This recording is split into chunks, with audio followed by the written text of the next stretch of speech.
चंद्राय राधिकाय तदालय कृष्णाय कृष्ण भक्ताय तद्भक्ताय नमो। श्री चैतन्य मुखोद्गीर्ण हरे कृष्णेति वन्नका निमज्जन्तं जगत्प्रेम्णि विजयन्तं तदाहु छन्तावतारा बहुव पुष्कर नवस्य सर्वतो भद्र कृष्णा दन्नकोवा लतास्वपि प्रमाद भवति कस्तूरी तिलकं ललाट पटले वक्षस्थले कौस्तुभं नासाग्रे वरमुक्तिकं करतले वेणुकरे कंकणं सर्वांगे हरिचंदनं सलिलितं कंठे मुक्तावली गोपस्त्रिय परिवेष्टित विजयते गोपाल चूड़ामणि त्रिभंग भंग रूपं वरिरंध्र कांचितं गोपीमंडल मध्यस्थं शोभितं नंद नंदन नारायण नमस्कृत्य नरं चैव नरोत्तमं देवीं सरस्वतीं व्यासं ततो जयमुदीरये।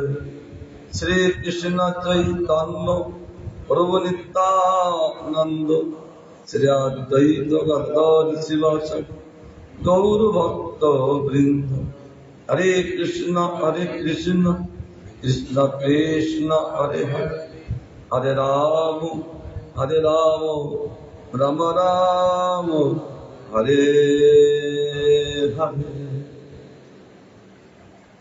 गुरु वैष्णव भगवान प्रसन्न हो हमारे सेवा गुरु वैष्णव भगवान प्रीति निमित्त हो प्रति प्रसन्न हो আমরা যা কিছু করি গুরু বৈষ্ণব ভগবানের প্রীতি নিমিত্ত প্রীতির জন্য কি করলে ভগবান গুরুদেব বৈষ্ণব প্রসন্ন সেবকের একটাই ধর্ম তারা আপন ধর্ম সারাদিন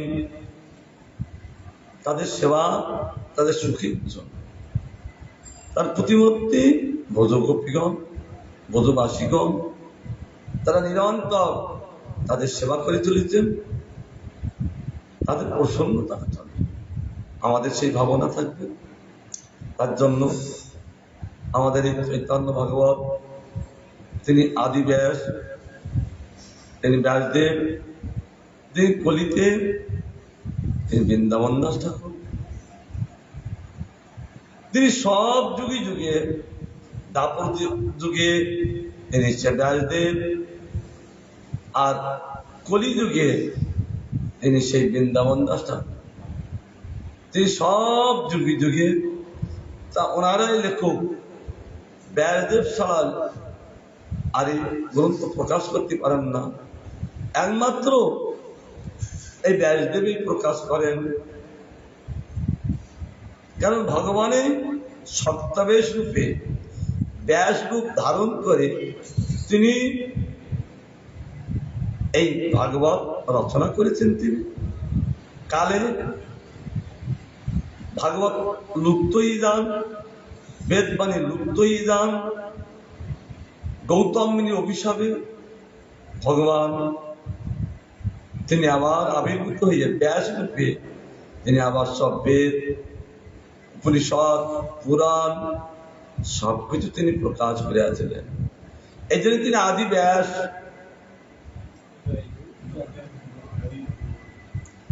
এই জন্য তিনি আদি ব্যাস সে বৃন্দাবন দাস ঠাকুর কৃষ্ণদাস কবিরাজ গোস্বামী পাদ তিনি আদি ব্যাস বৃন্দাবন দাস ঠাকুরকে বন্দনা করেছি।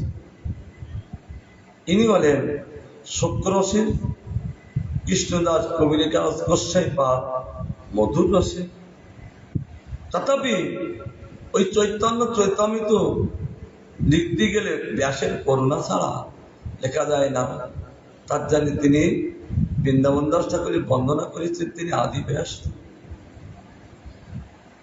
কি বলেছেন কৃষ্ণ লীলা ভাগবতে পায়ে বেদব্যাস চৈতন্য লীলার ব্যাস বৃন্দাবন দাস বৃন্দাবন দাস কইল চৈতন্য মঙ্গল,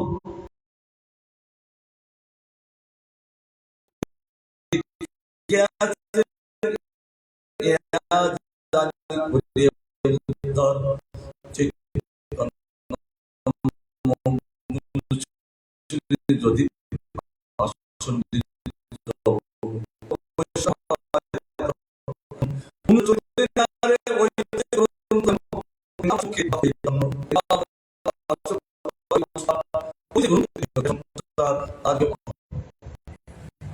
আর বৃন্দাবন দাস ঠাকুর হলেন সব সখা। 24 বছর ভগবান নদিয়ার লীলা করলেন। সেই লীলা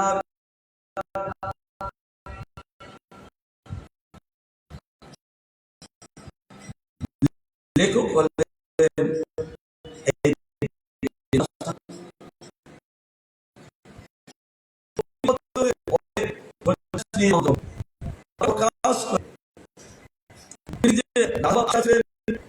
কৃষ্ণদাস কবিরাজ গোস্বামী। আর লীলা করলেন 24 বছর ধরে নদিয়ায়, তার লেখক হলেন বৃন্দাবন দাস ঠাকুর। বৃন্দাবন দাস ঠাকুর তখন তখন সমস্ত লীলা সমাপ্তি, তাই তার জন্য তিনি আক্ষেপ করিয়াছেন, কোথায় মাম গাছিতে বসে আমার তখন জন্ম হলেন না কেন, আমার এখন কেন জন্ম হলো, তিনি আক্ষেপ করতে লাগলেন। আমি সেটা দর্শন করতে পারলাম। এই অন্তরে ভাব নিত্যানন্দ প্রভু বুঝতে পেরেছি, ঠিক আছে যথাসময় তোমার সে লীলা দর্শন করাবো। আমরা যদি এরকম ভাবে আমাদের যদি আক্ষেপ হয়, আমাদেরও সে লীলা দেখাবে। যেহেতু লীলা নৃত্য, ধাম নৃত্য, গৌর নৃত্য, নাম নৃত্য, সেবক নৃত্য, সেব্য নৃত্য, তার সব নৃত্য। নৃত্য না থাকলে এত আস্বাদন হচ্ছেন কি করে? এই জন্য আক্ষেপ তার বৃন্দাবন দাস ঠাকুর এই আক্ষেপ করলেন। নিত্যানন্দ প্রভু বলছেন যথাসময়ে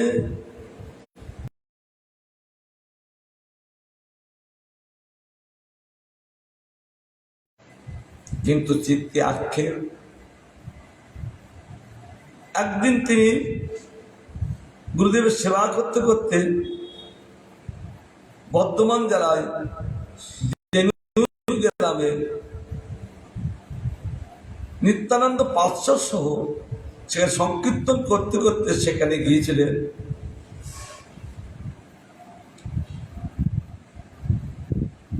শ্রীমান নিত্যানন্দ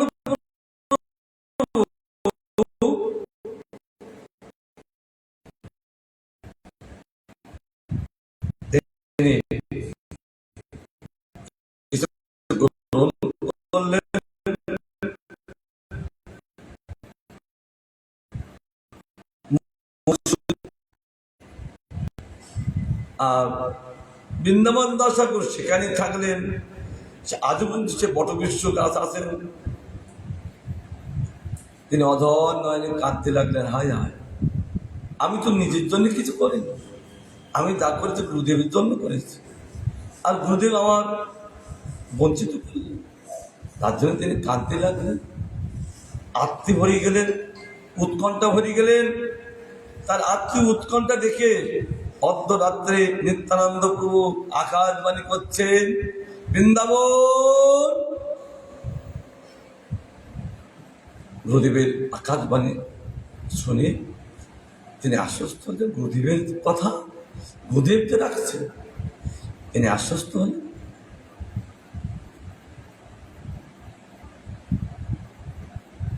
তুমি চিন্তা করো না, আমি তোমাকে যে উপেক্ষা করেছি, এটা তুমি তোমার অন্তরে যে ভাবনা ছিল যে আমার কেন তখন জন্ম হলো না,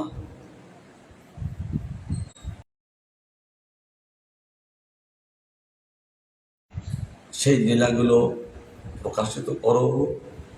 তখন হাত চলকে বলছেন, গুরুদেব আমি কিভাবে করব, আমি তো সেই লীলা দেখি নাই। তখন নিত্যানন্দ প্রভু বলছেন, তুমি চিন্তা করো না, আমি তোমার আশীর্বাদ করছি, তোমার সব স্ফূর্তি হোক। গুরুদেব তখন আশীর্বাদ করলেন, আর সমস্ত সব স্ফূর্তি লাগলেন। আর গৌর নিত্যানন্দ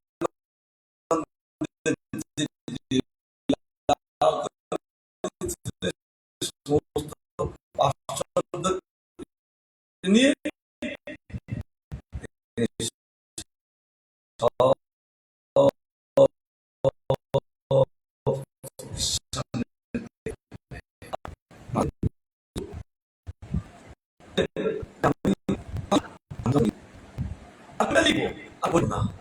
বিভ্রান্ত হয়ে গেছে। সমস্ত লীলা গৌর সুন্দর সত্তা দেখালেন। দেখে গৌর সুন্দর বলছেন, বৃন্দাবন এইসব লীলাগুলো তুমি লিপিবদ্ধ করো, আর এইসব লীলাগুলো লিপিবদ্ধ করতে হবে না।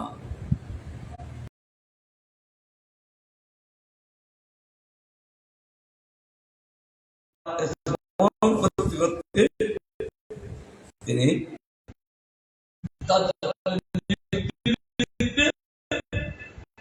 আবার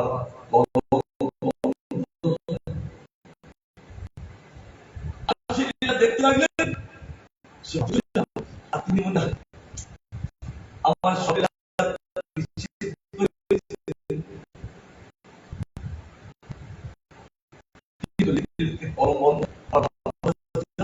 তাই আক্ষেপ করেন আমি সম্পূর্ণ লীলা করতাম না, আমি মাত্র দিগদর্শন করে অনেক জায়গা লেখা নিয়েছি, তবে দিগদর্শন করলাম। অর্থাৎ তাহলে আরো কত লীলা, শুধু এই লীলার জন্য এত বড় গ্রন্থ অনন্ত লীলা করেছেন। যেমন অনন্ত লীলা করেছেন কৃষ্ণচন্দ্র, আবার কলিযুগে তিনি অনন্ত লীলা করেছেন গৌরচন্দ্র।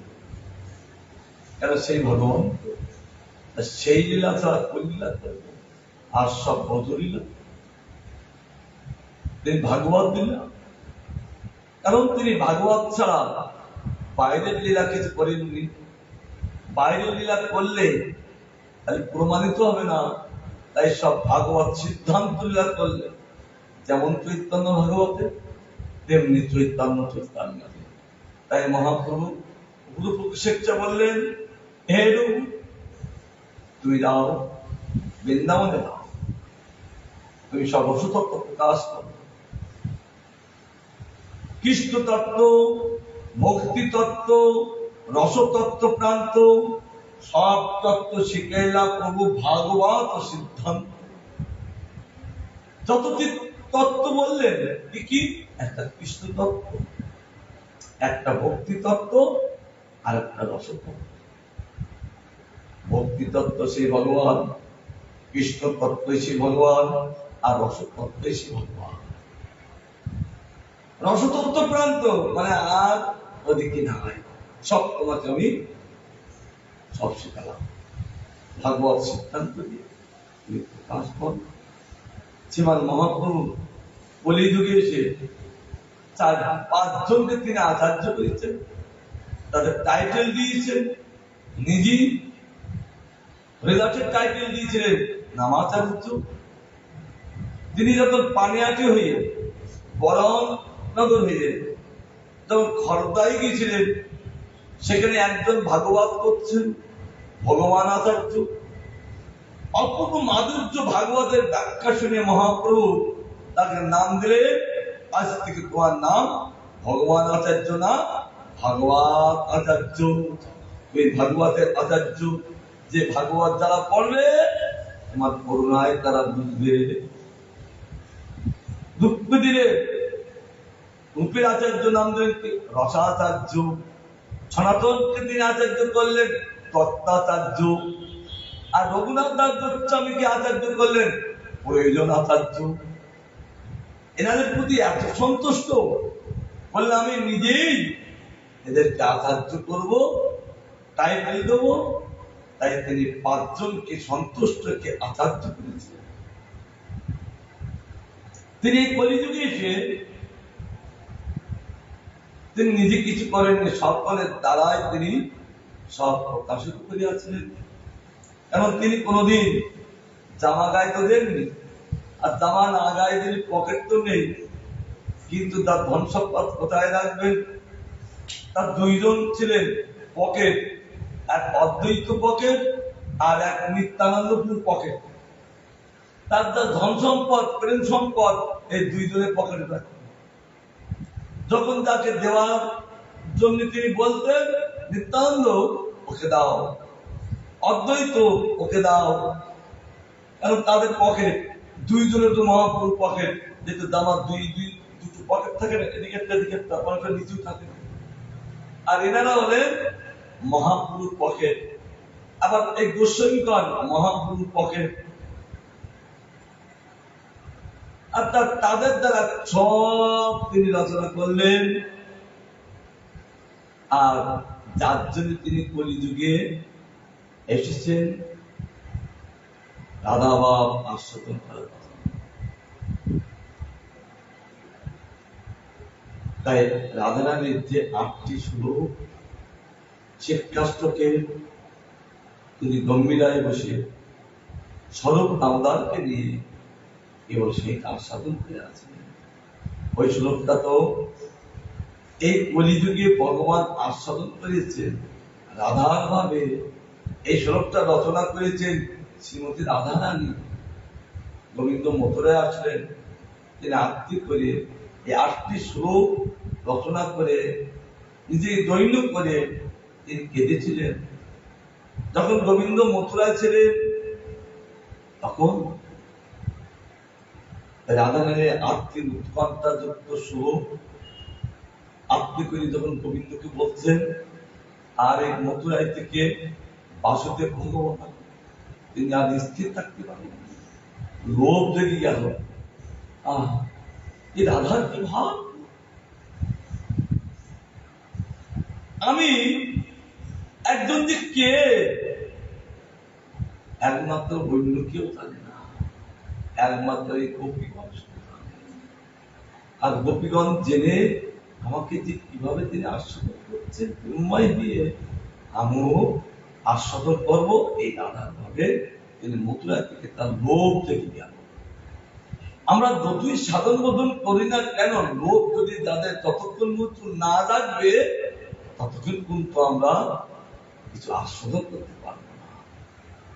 কেবল প্রসাদের লোভ না, এই লীলা আস্বাদন করার লোভ। আর গোবিন্দই নিজেই তারা লোভ জেগে গেল। তাই রূপ গোস্বামী পাদ পদ্মাবলীতে 101 শ্লোকে বলছেন, কৃষ্ণ ভক্তি রস ভগতম কীর্তন যদি কুতু উপলভ্যতে তত্র মল্লমপি লল্লবিকলাম জন্মকটি চুক্তিতে না লভ্যতে। এই যারা ভজন করতে চাও, তারা এই লোভ রূপ মূল্য দিয়ে পড়াই করো। যার যত লোভ ততই পড়াই করতে পারবে, লোভ ছাড়া পড়াই করতে পারবে না। তার জন্য এই জন্মেই সব সম্ভব, অন্য কোনো জন্মে সম্ভব হবে না। যত তাড়াতাড়ি পারো এই লোভ রূপ মূল্য দিয়ে পড়াই, মানে বলে তো কিনে না। এখন প্রচুর পরিমাণে আছে। এখন যদি লোভ রূপ মূল্য দিয়ে লাভ কিনতে পারো, তাহলে কিন্তু লাভ করতে পারবে না। তার জন্য আজ আমার গোবিন্দের লোভ থেকে গেল। এই 8টি শ্লোক আস্বাদন করার জন্য দাদা যেভাবে আস্বাদন করেছেন, তিনি সেইভাবে 8টি শ্লোক গোবিন্দের 8টি অঙ্গ চেতদর্পণ মার্জনম। এই শ্লোকটা হলেন রাধারানীর গোবিন্দের 2 উরু, নাম নামকারী বহুদা। এই শ্লোকটা হলেন গোবিন্দের নাভি, তিনাদপি শুনেছেন গোবিন্দের বক্ষস্থল, নধনাং নধনাং। এই 4র্থ শ্লোক হলেন গোবিন্দের কণ্ঠ। আর ওই নন্দতনুদা, এই শ্লোকটা হলেন গোবিন্দের 2 বাহু। 6ষ্ঠ শ্লোক হলেন নয়নাং গলদত্তু ধারা মুখমণ্ডল। 7ম শ্লোক দুগায়িত নিমিষেন শিরোদেশ আর শিরস্ব পা দ্বারা তার এই স্বরূপকে হল গোবিন্দের সর্বঙ্গ।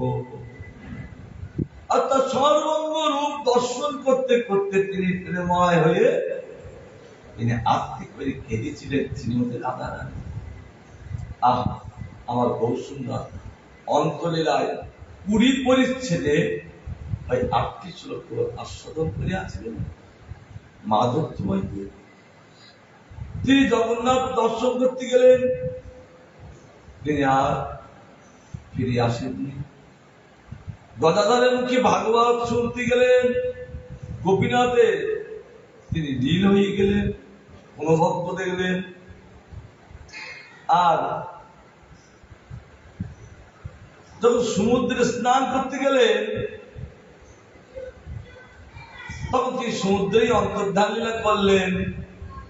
এই জন্য যেখানে যে ভক্ত ছিলেন সেখানে তার ওই লীলা সম্বরণ দর্শন করলেন। কিন্তু কোথায় যে নির্দিষ্ট সেটা আজ পর্যন্ত কোনো লেখেও দেখতে পারেননি। কারণ যেখানে গেছে সেখানে অন্তর্ধান, কত জায়গায় অন্তর্ধান করলেন। আর তার সকলকে সে কি বলে ভেলকি লাগিয়ে তিনি চলে গিয়েছিলেন।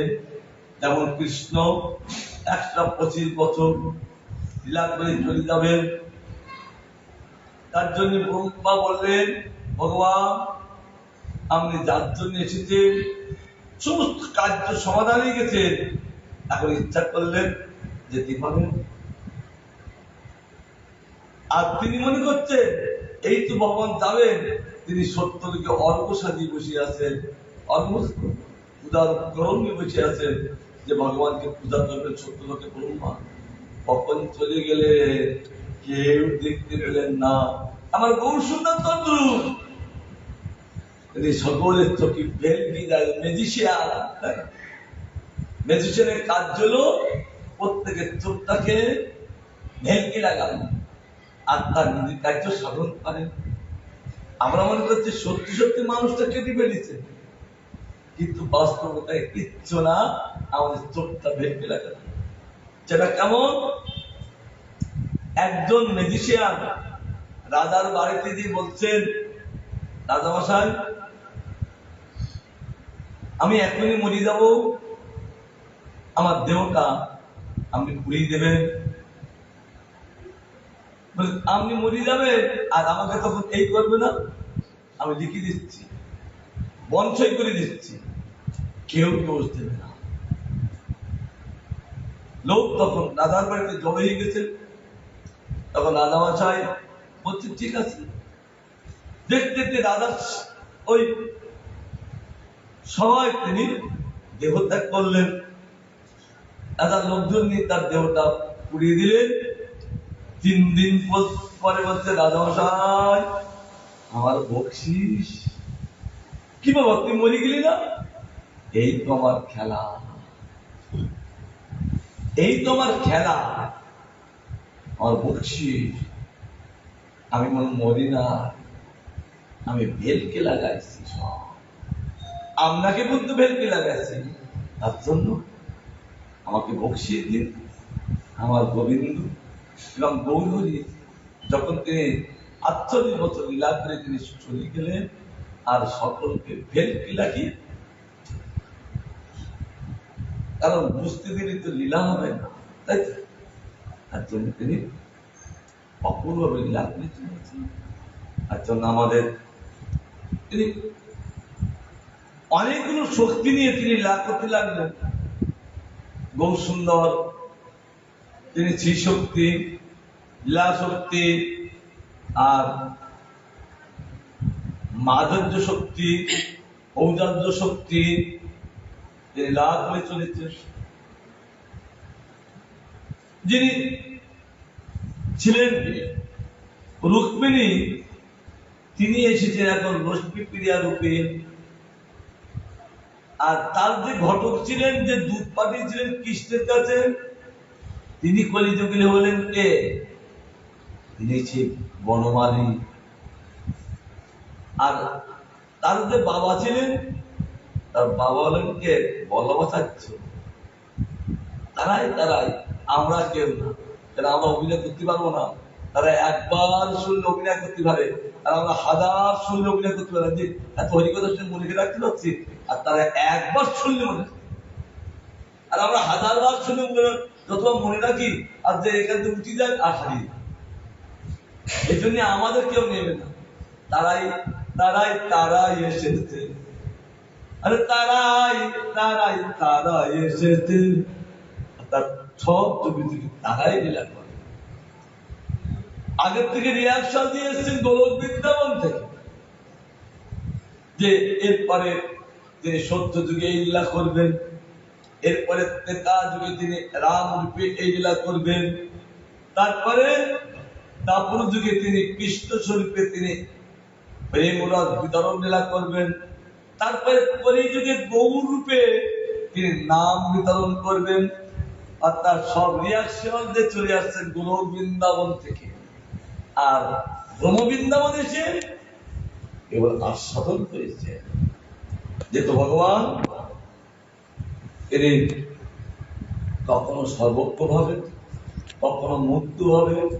কালকে বলছিলাম, তিনি যখন সর্বজ্ঞ ভাবে লীলা করছেন, তখন লীলা করে চলেছেন, তখন বলছেন এ তো আস্বাদন হচ্ছে না। তার জন্য তিনি মুক্ত ভাবে লীলা করতে লাগলেন, আর সেই লীলার আস্বাদন করতে লাগলেন। মুক্ত ভাবে আস্বাদন, আর সর্বজ্ঞ ভাবে লীলা করেন, মুক্ত ভাবে আস্বাদন করেন, মাধুর্য। তাই আমার বৃন্দাবন দাস তিনি যা বর্ণনা করেছেন, এই যে বর্ণনা মধ্যে আছে, এইগুলো মাধুর্য করে তিনি বর্ণনা করেছেন। তার বাল্যলীলা তার আরম্ভে সন্ন্যাস আগে পর্যন্ত এই লীলা কোথায়, এই চৈতন্য ভাগবত। যেমন সুখদেব গোস্বামী পাদ তিনি সুখতলায় ভাগবত বলছেন, কিন্তু মাঝে মাঝে ভাবদশা, প্রেমদশা, তারপর বলছেন না না না, আমি যদি ভাবদশায় যাই, পরিস্থিতির আয়ু কতদিন? 7 দিন। আমাদেরও কিন্তু 7 দিন, 7 দিন দিন আছে না, অর্থাৎ আমাদেরও 7 দিন। তিনি বলছেন পরিচ্ছেদের আয়ু তো 7 দিন। এখন আমি যদি ভাবদশা যাই, তাকে তো পরম পথে পাঠাচ্ছি, তার জন্য সেই ভাবদশা থেকে উঠে এসে চোখের জলে ভাসতে লাগলেন, আর বলতে লাগলেন যদি উপযুক্ত কেউ যদি আসেন, তাহলে আমি এই চোখের মূর্তিতে ড্যাশ ড্যাশ করে ঢুকিয়ে রেখে দিচ্ছি, উপযুক্ত যখন আসবেন কেউ, তখন এর থেকে সম্পূর্ণ শুরু করবে। ঠিক আমার বৃন্দাবন দাস ঠাকুর তাই।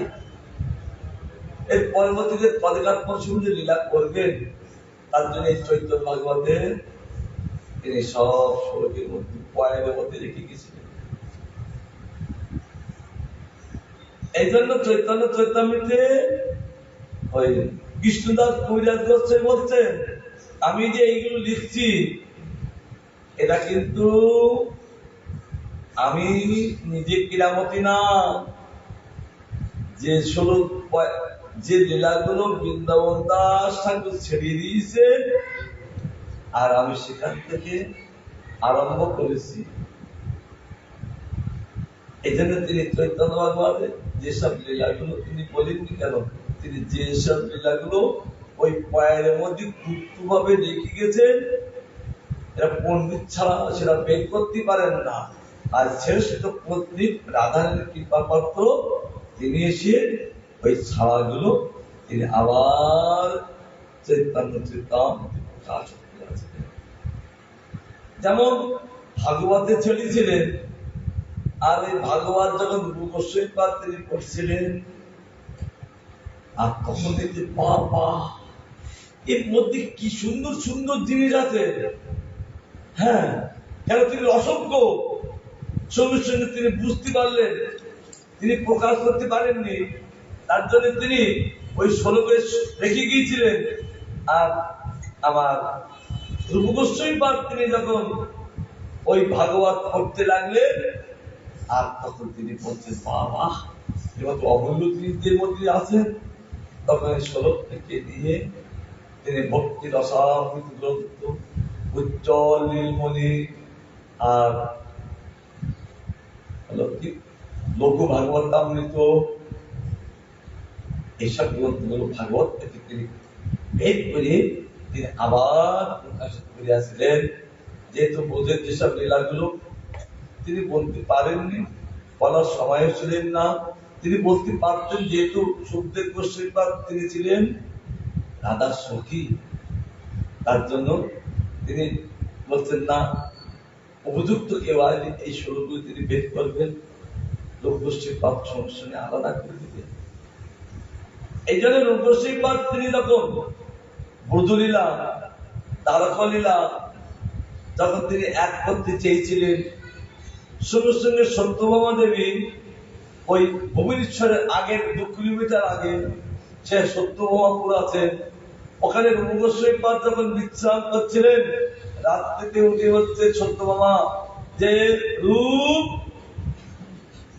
তুমি ব্রজলীলা আর দ্বারকালীলা তুমি আলাদা করো, ব্রজলীলা আর দ্বারকালীলা এক নয়, যেহেতু আমি দ্বারকায় থাকি তুমি লীলাটা আলাদা করো। তারপরে তিনি পুরীধাম এসে সেই দুটো লীলা তিনি আস্বাদন এবং লেখক নাটক আরম্ভ করলেন। আবার সব রূপকে তিনি মহাপ্রভু তত্ত্বে প্রতিষ্ঠিত করালেন। সেখানে নাটকের লেখক হেডমাস্টার রামানন্দ দেখে, রূপ তুমি যে নাটক লিখছো তার প্রথম সূচনা করো তো, নান্দিমুখী শ্লোকের কি ব্যাখ্যা সেটা তুমি দেখাও। এত সুন্দর তিনি বর্ণনা করতে লাগলেন। আর মহাপ্রভু পরমানন্দে ভাসতে লাগলেন ওই কপিলায় বসে, সিদ্ধ বকিলে বসে, আর মাঝে মাঝে হাসতে লাগলেন যে রামানন্দ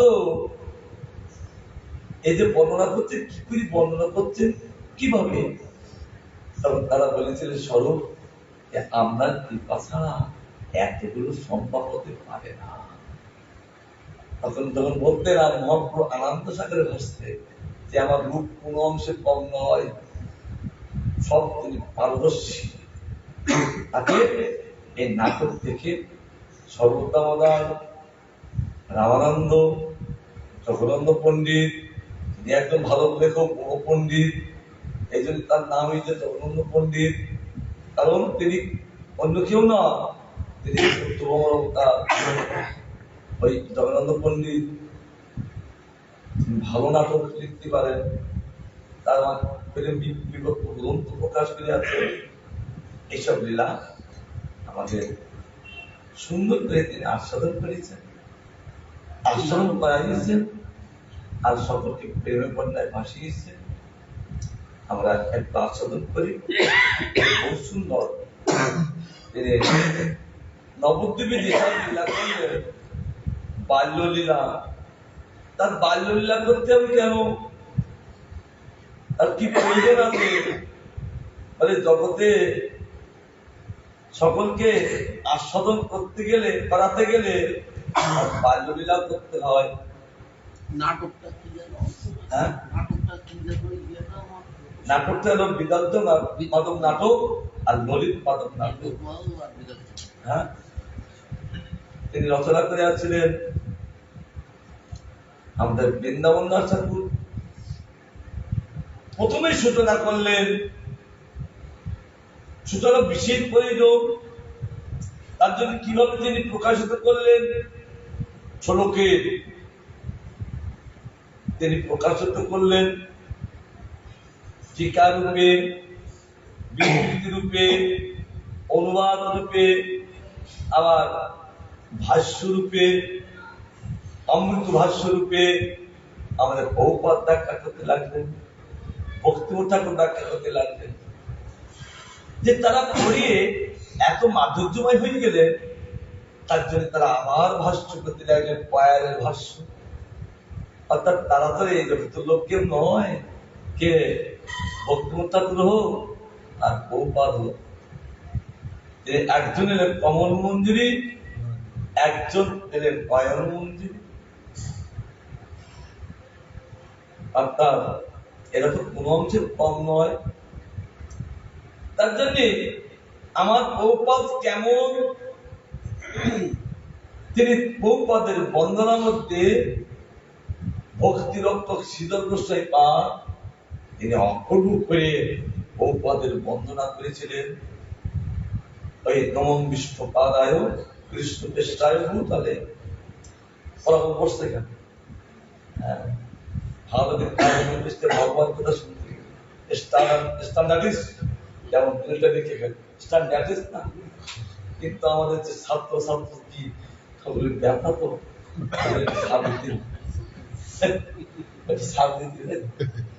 এখন কথা বলছিলাম ভক্তিরক্ত শীতল গোস্বামী বহুপাদের শিষ্য, সেই সব বড় পণ্ডিত তিনি বাহাত্তর শ্লোকটা দিয়ে গৌরীর যত লীলা, এই 72টা শ্লোকের মধ্যে তিনি গৌরী লীলা মাধুর্যময় প্রকাশ করেছেন। আর বহুপাদের বন্দনার মধ্যে বহুপাদের তিনি ওই শ্লোকের মধ্যে প্রকাশ করিয়াছিলেন। এটা বহুপাদ জগতে থাকাকালীন যখন বহুপাদ হাতে পড়লেন আর এই শ্লোক দেখে তার জন্য তিনি আনন্দিত। নমঃ বিষ্ণু পাদায় কৃষ্ণ পৃষ্ঠায় ভূতলে।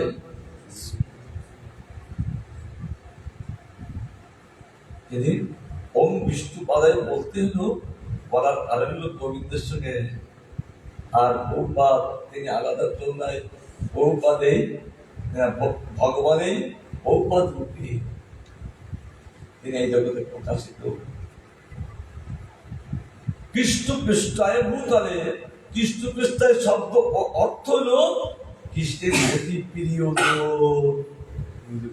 পৃষ্ঠ শব্দ লক্ষ্য হলো কৃষ্ণ পৃষ্ঠ হলো অতি কৃষ্ণের অতি প্রিয় কে?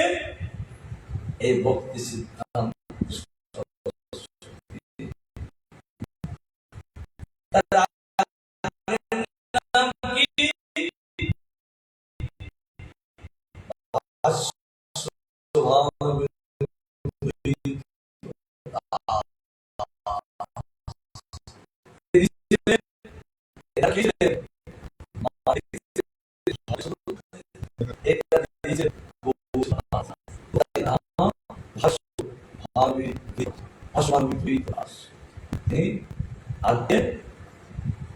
তিনি উন্নত উজ্জ্বল যেমন প্রকাশিত করেছেন রূপশ্রী পাদ, আর মাধুর্য রসের মূর্তি হলেন বহুপাদ। তিনি কে? আমার বহুপাদকে এরা কেউ জানে না। তাই তিনি কত বড়, তিনি এই ভক্তিরক্ষ শিশু মা তিনি এক শ্লোকের মধ্যে বহুপাদকে তিনি জানিয়েছেন সকলের মুখে আঙ্গুল তুলে যে তিনি জগতে এসেছেন। মহাপ্রভু জগতে একটা বাণী রেখে গেছিলেন। বাণীটা কি? পৃথিবীতে আছে যত নগরাধিক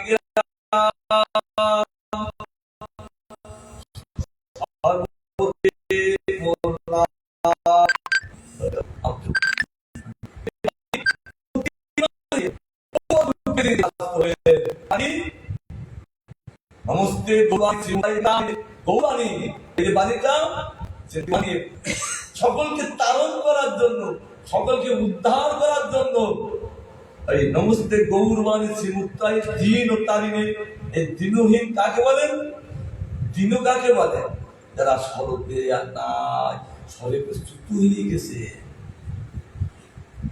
কারণ আমরা সকলে কি? কৃষ্ণের নিত্য দাস, কিন্তু দাস নেই, এখন হয়ে গেছি মায়ার দাস। তাই সর্বচ্যুত হয়ে গেছে। আর হীন কাকে বলেন? দীনহীন। দীন মানে স্বরূপী নাই, হীন মানে অতল তলায় চলে গেছে।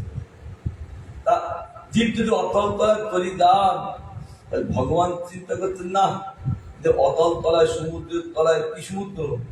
ভব সমুদ্রের অতল তলায় চলে গেছে, কিন্তু এটা সবে সবে ফিরে আনতে হবে। তার জন্য বহু সুন্দর এই জগতে লীলা করতে লাগলেন। কৃষ্ণ সুন্দর যাপত্যকে লীলা করতে লাগলেন। লীলা শব্দে লি শব্দের অর্থ দ্বারা স্বরূপে চ্যুত হয়ে গেছে, লা শব্দের অর্থ হল তাদেরকে স্বরূপে প্রতিষ্ঠিত করা। তার জন্য মেলা করতে লাগলেন। সেই মেলা মাধুর্য এমন করে তিনি প্রকাশিত করে লীলা করে চলেছেন, আর তারা স্বরূপে চ্যুত হয়েছিলেন, আর তারা দেখে আবার স্বরূপে ফিরে এসেছিলেন, আর গৌর সঙ্গে শুধু এসেছেন। এই জন্য তার লীলা যেমন গৌর লীলা তেমনি কৃষ্ণ লীলা। আর তাদেরকে স্বরূপে প্রতিষ্ঠিত করেছেন ভগবান।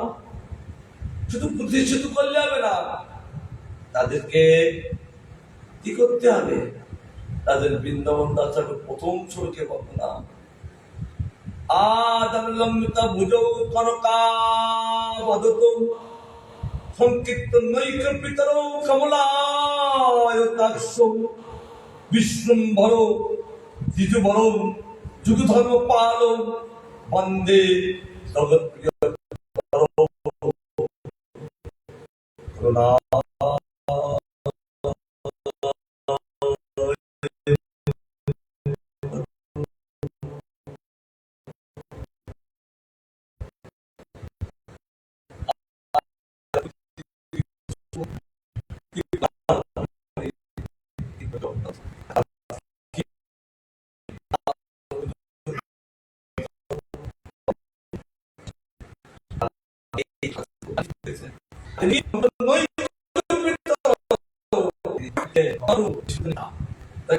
পাইনি আমরা,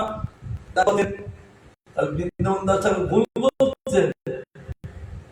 হ্যাঁ, তার পুত্র হয়েছে সংকীর্তন পিতালে, মহাপ্রভু তাহলে সংকীর্তন কি হয়? পুত্র হয়। তাহলে প্রথম তাকে বন্দনা করলেন, তাহলে কি ভুল লিখেছে না? তিনি আদি তিনি ভুল লিখতে পারেন না, কারণ সংকীর্তন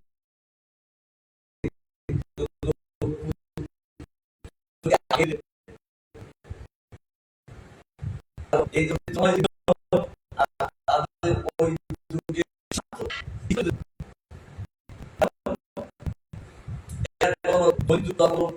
আপগত আত্মাকে দমন করেন। তার জন্য ভগবান আগেই পুত্রকে জন্ম দিলেন। কেন? আমি কলিযুগে যাচ্ছি, একাধারে সম্ভব নয়, তাই না? তার জন্য আমাদের সময়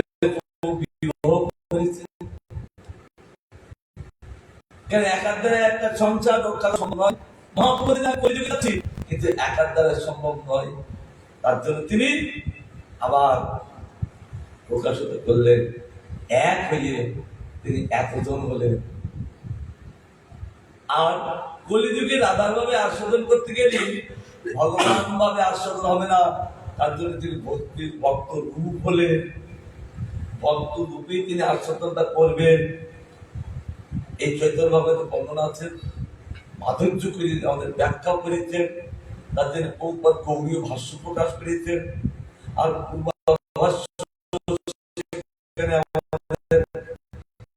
আরো কিন্তু প্রকাশ করে আসছেন। কিন্তু এই না থাকি এর আগে লক্ষ্মণদাস ঠাকুর তিনি একটি গ্রন্থ প্রকাশ করেছিলেন, কি চৈতন্য মঙ্গল। কিন্তু সেটাও চৈতন্য মঙ্গল, এটাও চৈতন্য মঙ্গল, সেটাও চৈতন্যের কথা প্রকাশ, এটাও চৈতন্যের কথা প্রকাশ। কিন্তু এক গ্রন্থ কি এক নাম হয়ে গেল। তার জন্য বলছেন বাবা নামটা একটু পরিবর্তন করে দাও। বাবা কি বলছেন? মা, মার নাম কি? নারায়ণী। তিনি বললেন বাবা একটু পরিবর্তন করি না। তাই তিনি বলছেন ঠিক আছে মা, আমি নাম দিচ্ছি শ্রী চৈতন্য ভগবান। ঠিক আছে মা, হ্যাঁ ভালো হয়েছে। এই চৈতন্য ভগবান নাম থাকে, তার জন্য এই নাম মায়ের করুণায় এই নামটা ধারণ করলে। চৈতন্য মঙ্গল তো বটে, কিন্তু সিদ্ধান্ত কি চৈতন্য হলে ভগবান। যেমন সে যুগে হলেন কৃষ্ণচন্দ্রী হলেন তিনি ভগবান, আর কলি যুগে হলেন গৌর সুন্দর হলেন ভাগবত, তাই তো? না হলে তিনি ভাগবত সিদ্ধান্ত বলবেন কি করে? উদ্ধব যখন 125 বছর লীলা করে ভগবান চলে যাবেন প্রবাসে, তিনি যে উদ্ধব যে কাঁদছেন, ভগবান আপনি চলে যাবেন, আমিও যাবো না, তুমি যেতে পারবে না, তোমার এখানেই থাকতে হবে। তাহলে আমি তার সঙ্গে থাকবো। কারণ উদ্ধবের জন্মই মথুরায়। কারণ তিনি যখন ছোট ছিলেন তিনি কৃষ্ণ লীলা ছাড়া আর কোন লীলা খেলতেন না। ছোট্টবেলা থেকে কৃষ্ণ লীলা খেলতে খেলতে ভাব ভাষায় তিনি যেতেন। তার মা রান্না করে ডাকতেন, উদ্ধব আসো খেয়ে যাও, কোন দুর্ক্ষেপ নেই, সেই বিষয়ে ধ্যানও নেই। কৃষ্ণ লীলা এত আস্বাদন, সেখানে ক্ষুধা লাগে না, তৃষ্ণা লাগে না। কেন? জগতের কোন এই যে জগতের যে ক্ষুধা তৃষ্ণার বেশি ক্ষতি করে, সেই দুটোই কৃষ্ণ লীলায় গেলি আগে সেই দুটো বন্ধ করে দেয়। কেন? সেই দুটো যদি থাকে কৃষ্ণ লীলা আর সদন হবে না, তার জন্য আগে দুটো বন্ধ করে দেয়। তার জন্য উত্তম ওই হাসতেন, খেলতেন, চোখের ঝরে ভাসতেন, তার লীলা আমাদের আস্বাদন করতে করতে। কেন? ভগবান লীলা রূপে থাকেন, এখন আমাদের সামনে কথা রূপে আছেন, আবার গ্রন্থের মধ্যে অক্ষর রূপে আছেন। নেই কোথায়? সর্বত্রই তিনি আছেন। কারণ এই জগৎটা তিনি, এই জগৎটা অন্য কেউ নাই, এই জগৎটা তিনি অবস্থান করছেন। তার তিনি ছাড়া কে থাকবেন তা আমরা তো বুঝতে পারছি না। কেন? যদি এই চৈতন্য ভাগবত বলছেন, যদি তিনি না জানায় কে জানতে পারে? অর্থাৎ ভগবান যদি জানায় জীব বুঝতে পারে, জানতে পারে, আর তিনি না জানালে কেউ জানতে পারে না, বুঝতে পারেন না। তা আমরা যে কি করে বুঝবো কে তারে জানিতে পারে যদি না জানাই? তাহলে আমরা কি করে বুঝবো? ব্রহ্মার 4টি মাথা, সেখানে নারদকে বলছে, নারদ আজ আমি তার ভিতরেই আমার 4টি মাথা দিয়ে যদি আমি বুঝতে না পারি, তাহলে আমার সৃষ্ট প্রাণী তারা কি করে বুঝবে? সে তো বটেই। ব্রহ্মা যদি তিনি 4টি মাথা দিয়ে যদি বুঝতে না পারে, আর আমরা একটা মাথায় কি করে বলছি? কি ঠিক না? আমরা একটা মাথায় কি করে ধরবো? আর একটা বলি শুনি আর বলি, কাজেই করে না। তার জন্য আমাদের সৌনকা সৃষ্টিগণ তিনি সুত গোস্বাই বলছেন যে হে সুত, এই কলির জীব তাদের তো দুর্গতি, তাদের সদ্গতি হবে কি করে? তাই বলছেন আপনি কৃপা করে যে সুখমুখ থেকে যে আমি এই ভাগবতামৃত আপনি আস্বাদন করেছেন, শুধু আস্বাদন নয়, সুখদেব গোস্বামী তিনি যেমন বলেছেন আর তেমনি করে এই গ্রন্থের মতন শুনেছেন। অর্থাৎ তার গ্রন্থ না, তিনি নিজেই গ্রন্থ, ভাগবত গ্রন্থ।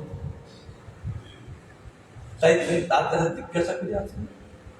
এই জন্য সেখানে সুখদেব গোস্বামী পাক, সেখানে 60,000 মুনি ঋষি কাউকে ঘোষণা করলেন না।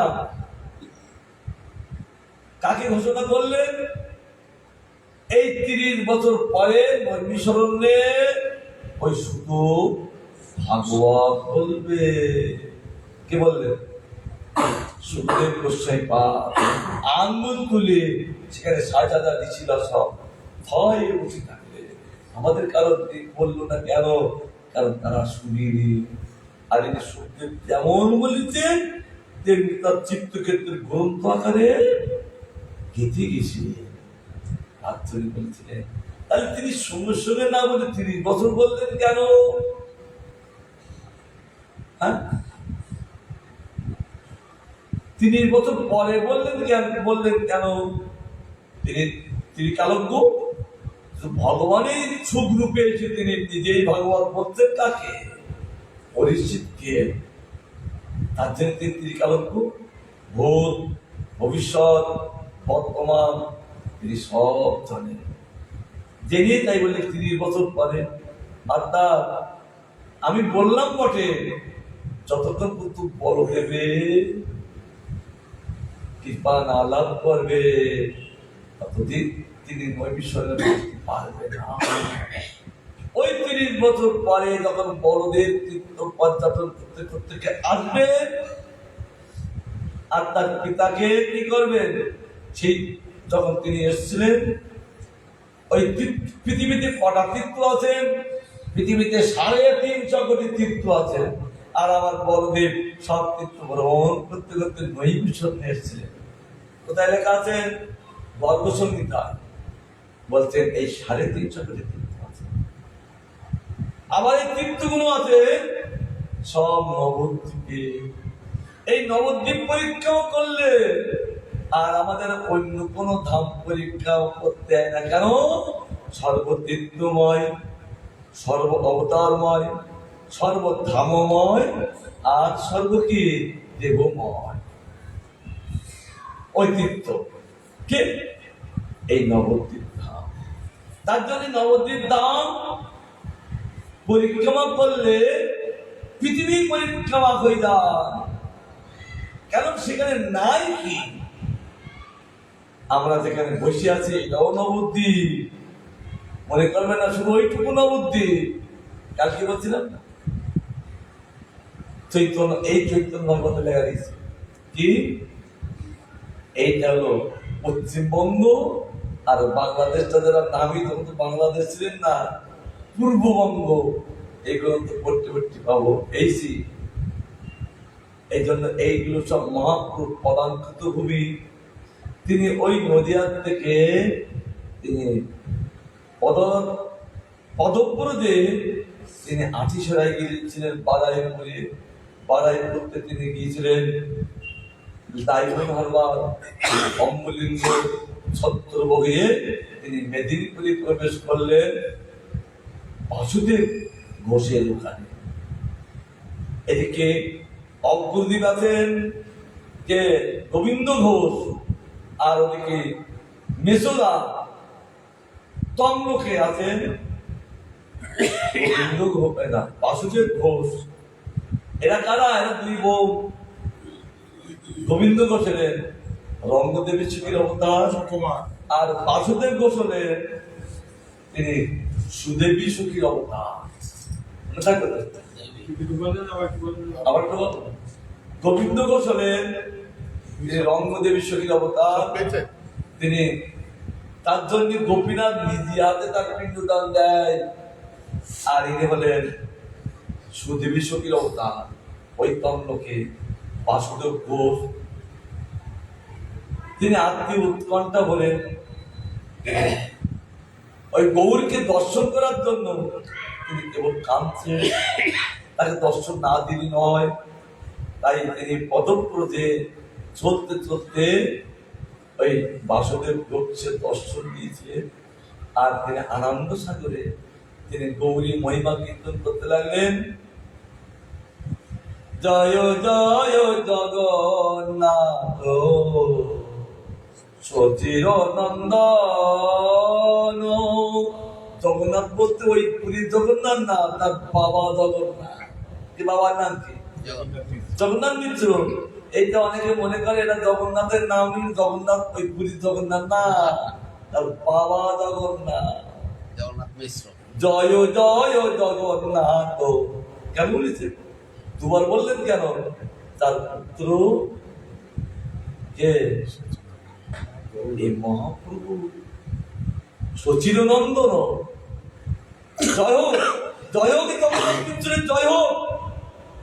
আর যার পুত্র হয়েছে আবার সচির নন্দ, কতগুলো তফাৎ করে বলছেন কাল বিচার করে। সচির নন্দন নাম না, তিনি জগন্নাথ নন্দন না বলে কি বললেন?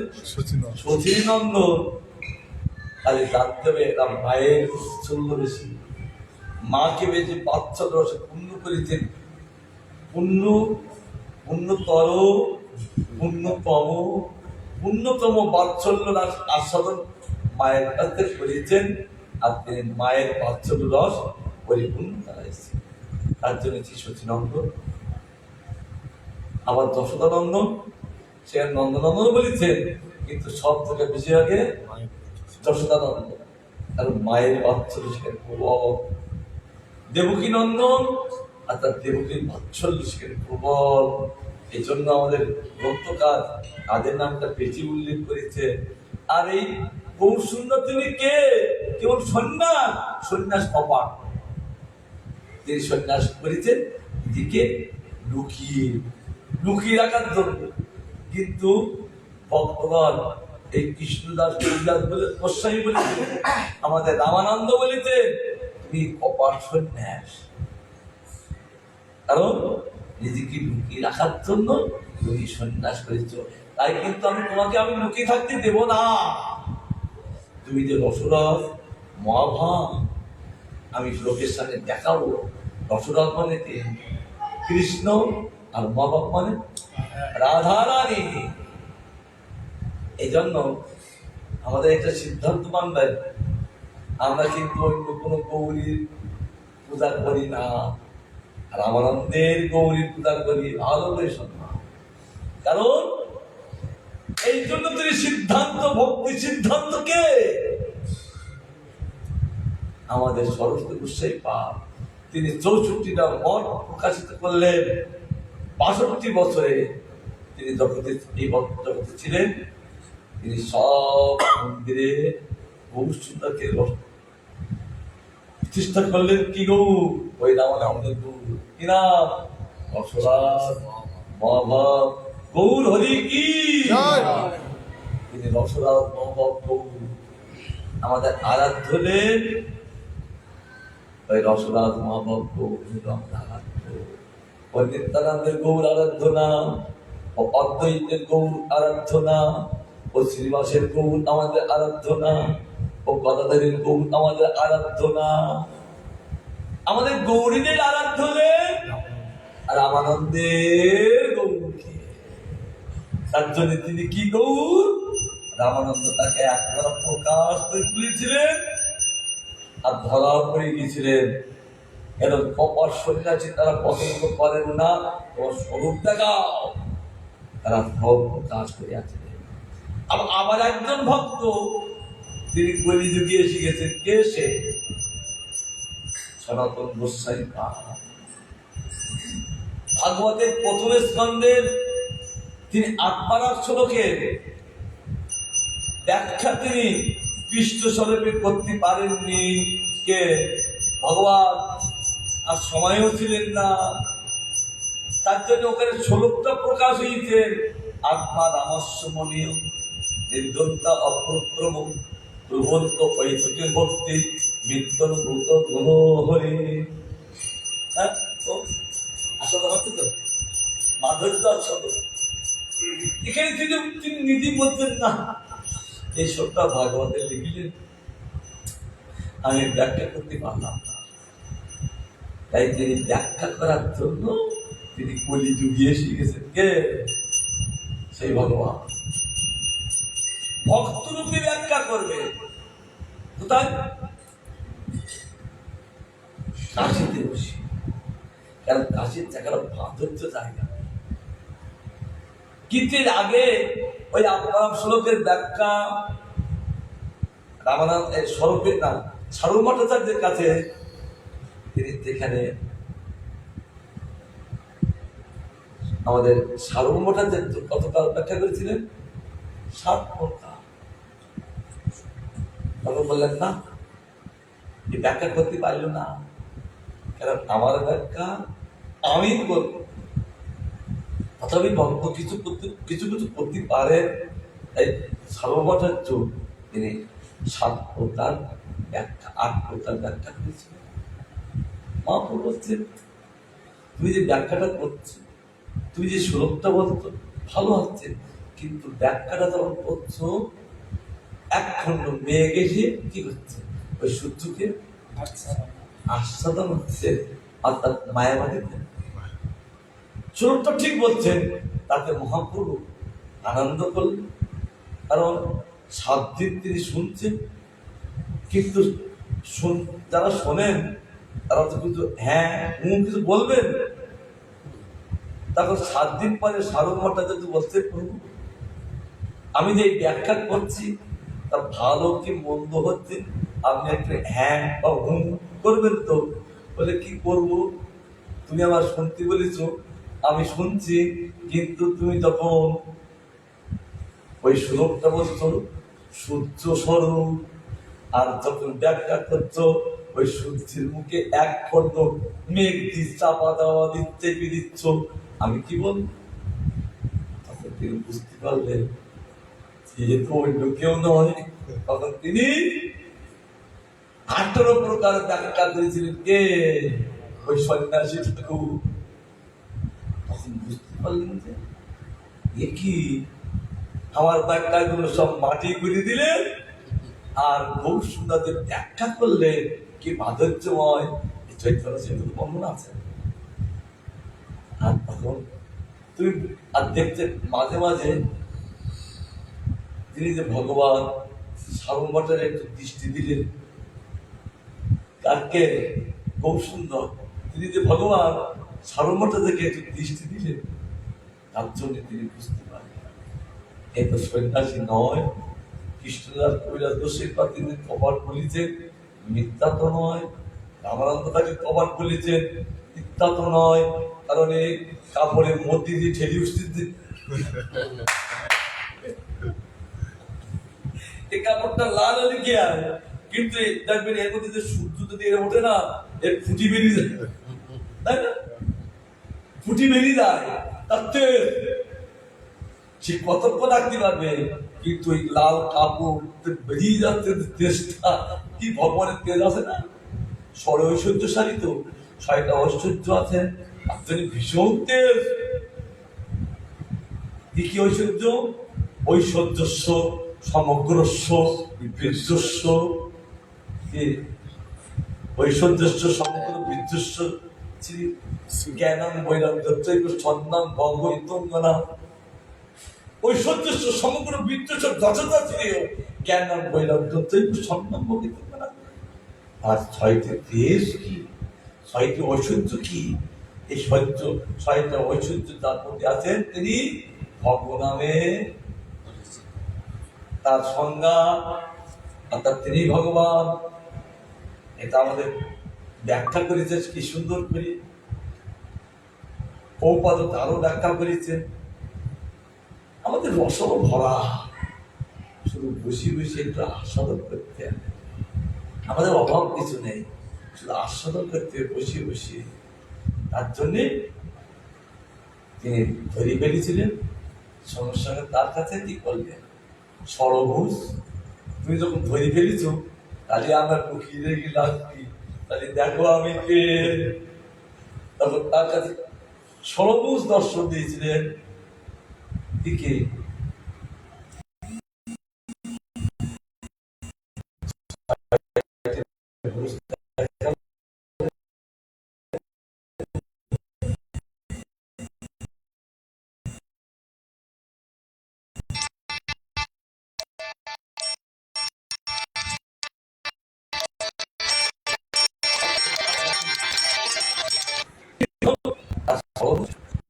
কারণ আর তখন শাস্ত্রাঙ্গে প্রণাম, তখন তিনি বুঝতে পেরেছে, কিন্তু অন্তরে দুঃখ, আমি কষ্ট দিলাম বটে, কিন্তু আত্মাত্মক ছিল কিন্তু ব্যাখ্যা হলো না। তার জন্য তিনি কাশিতে চলে গেলেন, সর্বচার্য কৃপা করে কাশিতে গেলেন। আগেই তিনি বক্তা বসে গেলেন, শ্রোতা আসতেন পরে,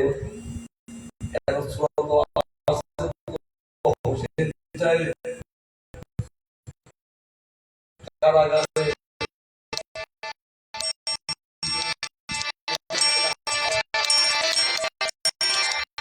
বলো তখন তোমার 9টা বলে 8:55 নিয়েছে।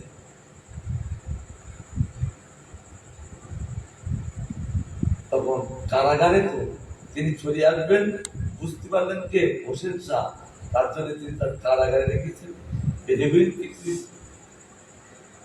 কিন্তু তিনি না আসলে তিনি ওই আত্মার সঙ্গে ব্যাখ্যা করতে পারছেন না। মহাপ্রভু কৃপায় এক ওই যে কে বলে তাদের কারাগারে বন্দী না পুরোহিত যারা থাকেন তাদেরকে বেশ কিছু ঘুষ দিলেন। সব জায়গায় ঘুষ, হ্যাঁ, আগেও ঘুষ, এখনো ঘুষ, আর ঘুষ না তাদের ঘুষ হয় না।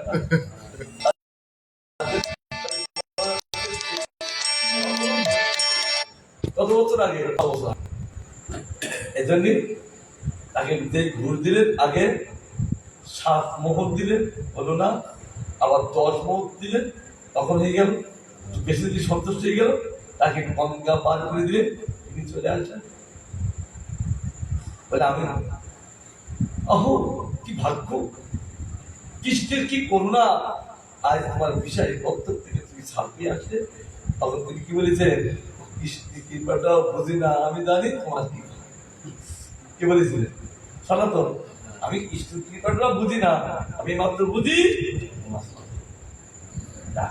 বেশ তো ভালো হয়েছে, আমি তোমার আগে এখানে বসে আছি। তারপরে আত্মা ব্যাখ্যা কৃষ্ণ তত্ত্বের বিশ্লেষণ 20 থেকে 25 পর্যন্ত 5টা অধ্যায় আত্মা স্বরূপের ব্যাখ্যা কি কৃষ্ণ তত্ত্বের বিশ্লেষণ, যে একমাত্র ভগবান ছাড়া অন্য কেউ ব্যাখ্যা করতে পারেন না। ভগবানের ব্যাখ্যা ভগবানে করেন। তার জন্য সনাতন বলছেন এই যে এত কৃষ্ণ তত্ত্বের বিশ্লেষণ, আমি মনে করি এ তো সন্ন্যাসী নয়, এ তো সেই আমার প্রভু। তার জন্য অপলক নেত্রে ওই বক্তার দিক চেয়েই থাকেন। আর কখনো কখনো ওই বক্তা ওই সনাতন যদি তাগায়, আর তিনি বুঝতে পারে তো ধরে যাবে যে কি এ তো ধরি ফেলবে, ধরি ফেলবে।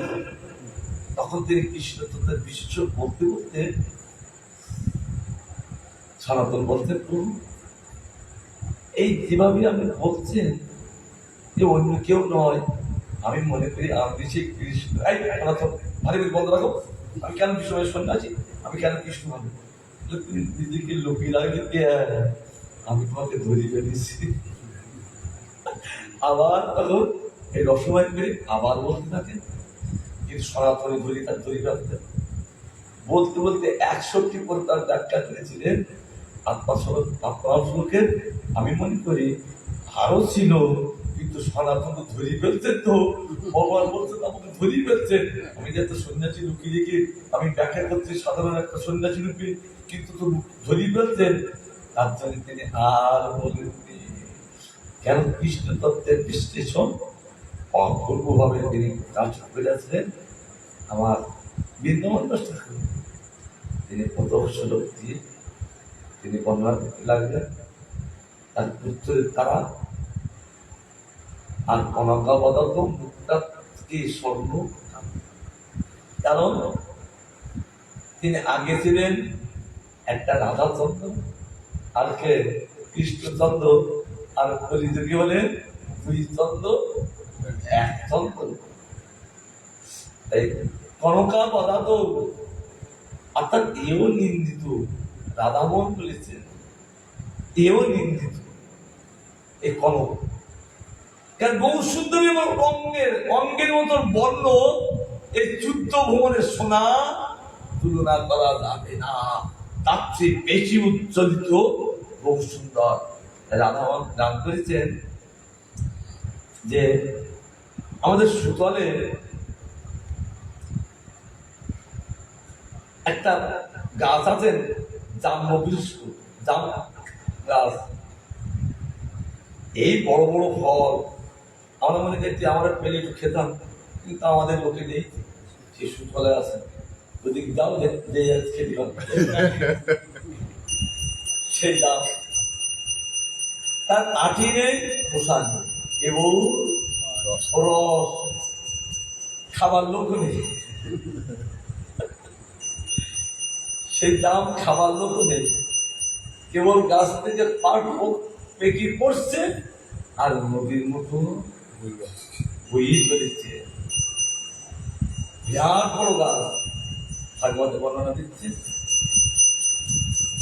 আর সে দামের থেকে একটা নদী বেরিয়ে গেলে জাম্বনদ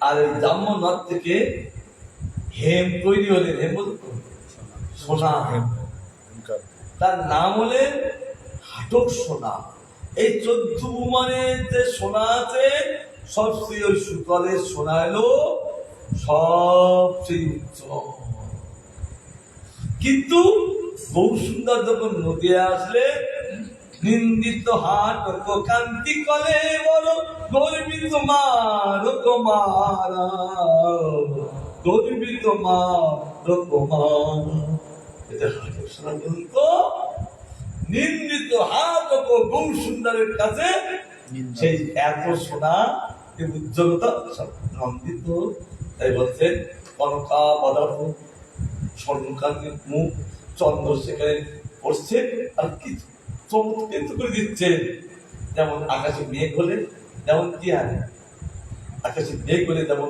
বিদ্যুৎ চমকায় আর সেই সময়টা কেমন লাগে মাধুর্য লাগে চমৎকৃত করে দিচ্ছে আর গৌর অঙ্গে যে তখন এই চন্দ্রের আলো পড়ছে আর মুখে আর তখন চিংড়ি চিংড়ি জলমল জলমল করছে ওই জন্য ভক্তিবর্ষণ গান দিয়েছে বহু কোটি চন্দ্র জেনে পদনে উজ্জ্বল জলদেশে বনমালা করে ঝলমল এখন চন্দ্রের আলো যখন মুখে পড়ছে ঝলমল ঝলমল করছে লাইটিং বিনা পয়সার লাইটিং আমাদের তো লাইটিং করে তাই ঝলমল তাই তো আর আমার বহু সুন্দরের অটোমেটিক লাইটিং আর সকলে দেখে আলোর পাড়া প্রেমে ভরা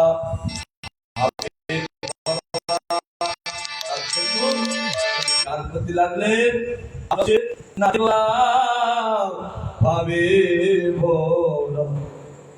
খানে বলে হরি হরি খানে বৃন্দাবন করয়ে স্মরণ বলে বলে প্রাণেশ্বরী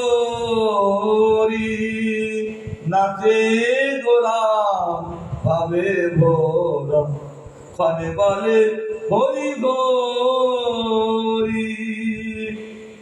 এই রূপ মাধুর্যময় রূপ তাকে দর্শন করে সমস্ত নবদ্বীপ বাসীগণ পরমানন্দে ভাসতে লাগলেন এই বলে আমার কবির কথা বিশ্রাম দিচ্ছে আবার কবির কথা বিশ্রাম দিচ্ছি আবার ভবিষ্যতের কৃপা হলে আমরা আবার আস্বাদন করবো যে রসময় গ্রন্থ